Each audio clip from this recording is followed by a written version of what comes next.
இப்போ மாரடைப்பு வந்துருச்சு, அது எப்படி ஃபஸ்ட் எய்டாக அவரை காப்பாற்றணும் அப்படின்னு பார்க்கும்போது இமீடியட்டாக அந்த ஒரு டேப்லெட் இருக்குது, நம்ம எல்லாருமே அதை கையில் பாக்கெட்டில் வச்சுக்கிட்டா நல்லது தான். நமக்கோ இல்லை வீட்டில் உள்ளவங்களுக்கோ யாருக்கோ பக்கத்தில் உள்ளவங்களுக்கோ உதவி பண்ணலாம். அது நான் டேப்லெட் நேம் சொல்கிறேன், எக்கோஸ்பிரின் அப்படிங்கிற ஒரு டேப்லெட். அது 300 mg. குளோபடோகிரல்னு ஒன்று, அது 300 mg. அட்ரோஸ்டாட்டின் அது 80 mg. ஸோ இந்த 3 டேப்லெட்டையும் இமீடியட்டாக மார்லை நெஞ்சு எரிச்சல் வருது, சிவியர் வலி, ஸ்வெட்டிங் இந்த மாதிரி இருந்தாலே அது கண்டிப்பாக ஹார்ட் அட்டாக் தான். ஸோ திருப்பி சொல்கிறேன், மாரடைப்பு வருது அறிகுறி பார்த்தீங்கன்னா ஒன்று ஸ்வெட்டிங், சிவியர் செஸ்ட் பெயின், இங்கே கை வலி இங்கேயும் இருக்கலாம் இங்கேயும் இருக்கலாம், அது இந்த தாடியிலையும் இருக்கலாம். இது தவிர ஸ்வெட்டிங்கோட வருது அப்படின்னா அது மாரடைப்பு தான். இந்த டைமில் அந்த டேப்லெட்டை போட்டுட்டு நீங்கள் ஹாஸ்பிட்டலுக்கு இமீடியட்டாக போயிட்டீங்கன்னா போகிறதுக்குள்ளே அந்த பிளாக் வந்து கரையிறதுக்கு வாய்ப்பு உண்டு. ஸோ அதுக்கப்புறம் வந்து நம்ம அங்கே போயிட்டு அவங்க ஹார்ட் அட்டாக் இன்ஜெக்ஷன் கொடுக்கலாம், எது வேணாலும் பண்ணிக்கலாம்.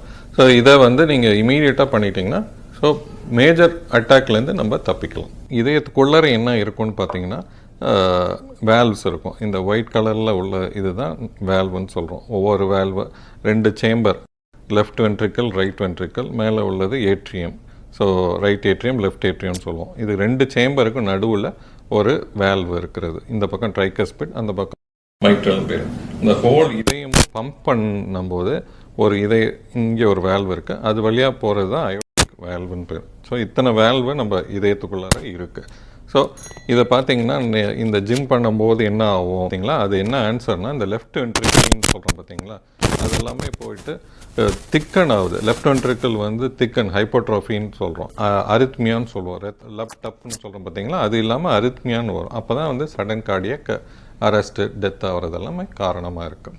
ஸோ இதுதான் நம்மளோட இதயம் எப்படி வேலை செய்யுதுங்கிறது நம்ம தெரிஞ்சுக்கணும். மெயின் காரணம்னு பார்த்தீங்கன்னா பை பர்த் ஹார்ட்டில் ஏதாவது ஸ்ட்ரக்சரலி ஏதாவது அப்நார்மாலிட்டி இருக்குது அப்படின்னா அவங்க வந்து ஏற்கனவே ஸ்க்ரீன் பண்ணாமல் திடீர்னு வந்து நம்ம ஜிம் பண்ணும்போது ஹார்ட்டு அதோட தன்மையை இழந்து ஹார்ட் அட்டாக் வரத்துக்கு ஒரு வாய்ப்பு. ரெண்டாவது பார்த்திங்கன்னா ஹார்ட்டில் அடப்பு வந்து மாரடைப்புன்னு சொல்கிறோம் பாருங்கள், இந்த இரத்த குழாயில் உள்ள தமனியில் இருந்து நமக்கு பிளாக் வந்து ஹார்ட் அட்டாக் வர்றது வந்து அதுதான் மெயின் காரணமாக இன்றைக்கி எல்லோரும் நம்ம பார்க்குறோம்.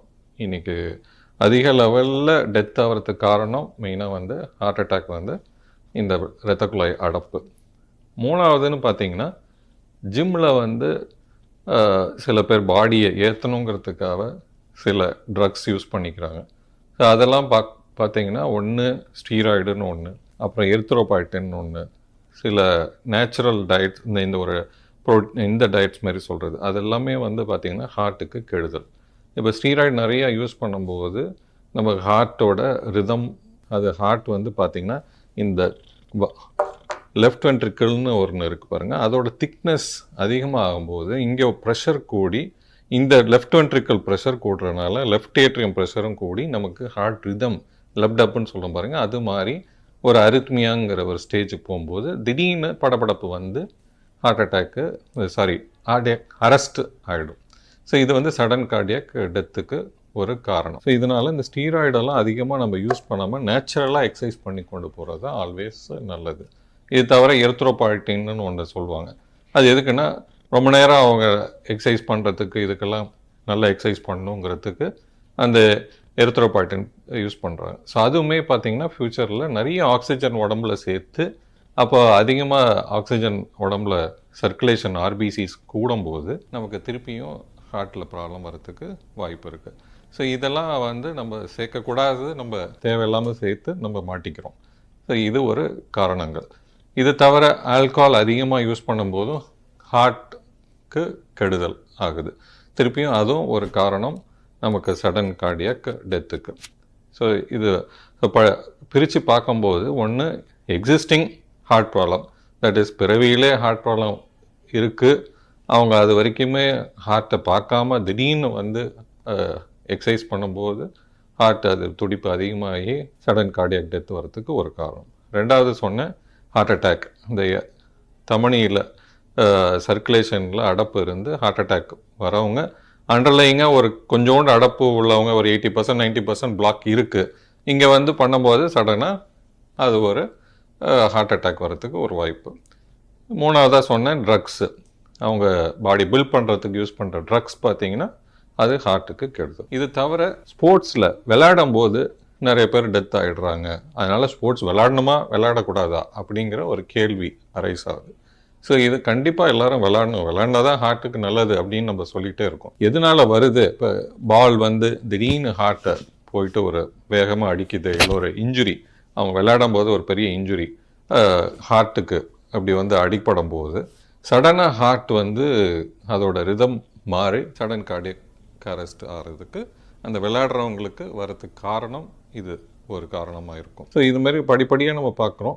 ஸோ என்னென்ன காரணம் அப்படின்ட்டு இதெல்லாமே நம்ம முன்னெச்சரிக்கையாக வராமல் தடுக்கிறதுக்கு என்ன பண்ணணும், அதுதான் நம்ம இன்னைக்கு மெயினாக பேச போகிறோம். இப்போ ஜிம்மில் திடீர்னு ஒரு ஹார்ட் ப்ராப்ளம் வருது, திடீர்னு அவர் அரெஸ்ட் ஆகிறார். என்னென்ன சிம்டம்ஸ் இருக்கும் அப்படின்னு பார்த்தீங்கன்னா, ஒரு கிடினஸ், ஒரு பால்பிட்டேஷன், திடீர்னு மயக்கம் போட்டு உழுவுறது, அது பேர் தான் சின்கோப் அட்டாக்னு பேர்.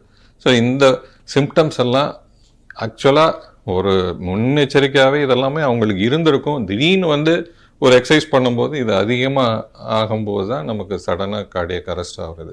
ஸோ ஒன்று மயக்கம் வர்றது, ஒரு டிசீனஸ்ன்னு சொல்கிறோம். ரெண்டாவது படபடப்பு, பால்பிட்டேஷன். ஸோ இந்த ரெண்டும் இருக்கும்போது சடனாக ஹார்ட் துடிப்பு அதிகமாக ஆகிடும். நம்ம இசிஜி தான் எடுத்து பார்க்கணுன்னு இல்லை, ஒன்று ஒரு மயக்கம் படபடப்பு வந்தாலே ஹார்ட் ரிதம் மாறுதுன்னு அர்த்தம். ஸோ இதை வந்து பக்கத்தில் டக்குன்னு ஒரு பல்ஸ் மானிட்டரோ ஏதோ நம்ம கை வச்சு பார்க்கும்போது படபடப்புன்னு இருக்குன்னு வச்சுக்கோங்க, இமீடியட்டாக இசிஜி எடுக்க முடியாத ஃபெசிலிட்டியில் என்ன பண்ணலாம்? ஸோ நீங்கள் பக்கத்தில் இப்போல்லாம் எல்லா வாட்சஸ், ஸ்மார்ட் வாட்சஸில் வருது இசிஜி பார்க்கக்கூடியது, டக்குன்னு கையில் கட்டி பார்க்கலாம். இல்லையா ஸ்ட்ரெயிட்டாகவே என்ன பண்ணலாம், ஏஇடின்னு ஒரு இன்ஸ்ட்ருமெண்ட்டு இப்போ எல்லா ஜிம்லையும் வச்சுக்கிறது நல்லது. ஏன்னா இப்போ நிறைய இன்சிடென்ட்ஸ் இப்போ நடக்குது. ஸோ இதெல்லாம் பார்க்கும்போது ஜிம்மில் கண்டிப்பாக இந்த ஏஇடி இன்ஸ்ட்ருமெண்ட் வாங்கி வச்சுக்கிறது அவசியம். ஸோ தட் நம்ம இமீடியட்டாக டீஃபிபிலேட்டர்னு சொல்லுவோம். அந்த மாதிரி அரெஸ்ட் ஆகி ஹார்ட் நினைவு இல்லாமல் போயிட்டாரு, அந்த டைமில் இமீடியட்டாக என்ன பண்ணணுன்னா இந்த மிஷினை வச்சு ஹார்ட் ரிதமை நார்மல் பண்ணுறதுக்கு ஏன்னா ஃபிபிலேட்டர் அது வந்து ஃபிபிரிலேஷன், ஹார்ட் கடன்னு அடிக்கிறது பார்த்துங்க. இந்த டீஃபிபிரிலேட்டர் அந்த மிஷினை வச்சு நமக்கு கொடுத்தோம்னா இமீடியட்டாக ரிதம் நார்மல் ஆகிடும். ஸோ இந்த ஏஇடி இன்ஸ்ட்ருமெண்ட்டோட பலன் வந்து இதுதான். ஸோ அதுலேருந்து அதுக்கப்புறம் நீங்கள் வந்து சிபிஆர் பண்ணி இமீடியட்டாக பேஷண்ட்டை ரிவைவ் பண்ணி பக்கத்தில் ஹாஸ்பிட்டல் கொண்டு போயிட்டிங்கன்னா பேஷண்ட்டை காப்பாற்றிடலாம். ஸோ இதுதான் நம்ம மெயினாக ஃபஸ்ட்டு ரெண்டு பண்ணணும். ஒன்று ஏஇடி, ரெண்டாவது சிபிஆர். ஓகே, பல்ஸ் என்னங்கிறதே தெரியாமல் இருக்கா, உடனே சிபிஆர் பண்ணி ரிவைவ் பண்ண பாருங்கள். அதுக்கப்புறம் ஹாஸ்பிட்டல் தூக்கிட்டு போயிட்டிங்கன்னா கண்டிப்பாக வந்து இப்போ ஒரு பேஷண்ட்டை பிழைக்க வைக்கலாம். ஏன்னா சடன் கார்டியக் அரெஸ்ட் அப்படின்னாலே டெஃபினிஷன் படி பார்த்தீங்கன்னா 1 ஹவருக்குள்ளார நம்ம வந்து, ஏன்னா பிரெயினுக்கு சப்ளை வந்து கட் ஆகும். ஃபஸ்ட்டு ஹார்ட் நின்று போகுது அப்படின்னா பிரெயினுக்கு 20 நிமிஷத்துக்குள்ளார ஹார்ட்டை ரிவைவ் பண்ணிட்டோம்னா பிரெயின் கோமாவை நம்ம தடுக்கலாம். ஸோ இதுக்கு என்னென்ன முயற்சிகள்லாம் நம்ம பண்ண முடியுமோ, ஃபஸ்ட் இமீடியட்டாக சிபிஆர் பண்ணிவிட்டு இமீடியட்டாக ஹாஸ்பிட்டல் கொண்டு போயிட்டோம்னா, ஸோ தட் பிரெயின் சர்க்குலேஷனுக்கு நமக்கு அந்த சிபிஆர் பண்ணுறது சர்க்குலேஷன், பாடியை சர்க்குலேஷன் கொண்டு வரதுக்கு தான், ஹார்ட்டை மட்டும் இல்லை.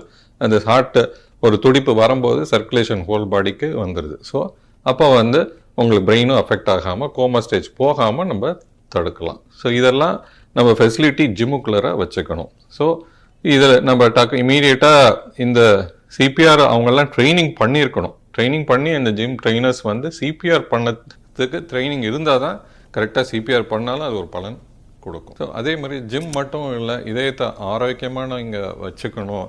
ஜிம்மில் போய் தான் பண்ணணும், இல்லை வெளியில் உங்களுக்கு டைம் கிடைக்கும்போது வாக்கிங் 1 ஹவர் டெய்லி பண்ணாலே கொஞ்சம் நல்லா ஹார்ட் இம்ப்ரூவ் ஆகிறதுக்கு வாய்ப்பு உண்டு. பெஸ்ட் எக்ஸசைஸ்ன்னு கேட்டிங்கன்னா ஸ்விம்மிங் தான் பெஸ்ட் எக்ஸசைஸ். டெய்லி ஒரு 10 லேப் ஸ்விம்மிங் பண்ணிங்கன்னா ஹார்ட் ரொம்ப நல்ல பிரமாதமாக நல்லா வேலை செய்யும். அடுத்தது சைக்கிளிங் டைம் கிடைக்காது, ரோடு நல்லா இருக்கணும், இதெல்லாம் இருந்தால் தான் நம்ம சைக்கிளிங் போக முடியும். ஸோ அதுவும் நல்லா பண்ணிங்கன்னா, சைக்கிளிங் பண்ணிங்கன்னா இன்னும் ஹார்ட்டு சூப்பராக வேலை செய்யும். மூணாவது டெய்லி ஜாகிங்கோ வாக்கிங்கோ இதெல்லாம் பண்ணலாம். டைம் இல்லை அப்போ என்ன பண்ணணுன்னா ஒரு 20 மினிட்ஸ் ட்ரெட்மில் பண்ணிட்டீங்கன்னா ஓகே, நீண்ட காலம் நல்லாயிருக்கும் ஹார்ட்டு. ஸோ அந்த மாதிரி இந்த எக்ஸசைஸ்லாம் நம்ம எது பண்ண முடியுதோ நம்ம டைம்க்கு ஏற்ற அப்படி பண்ணிட்டோம்னா நல்லது.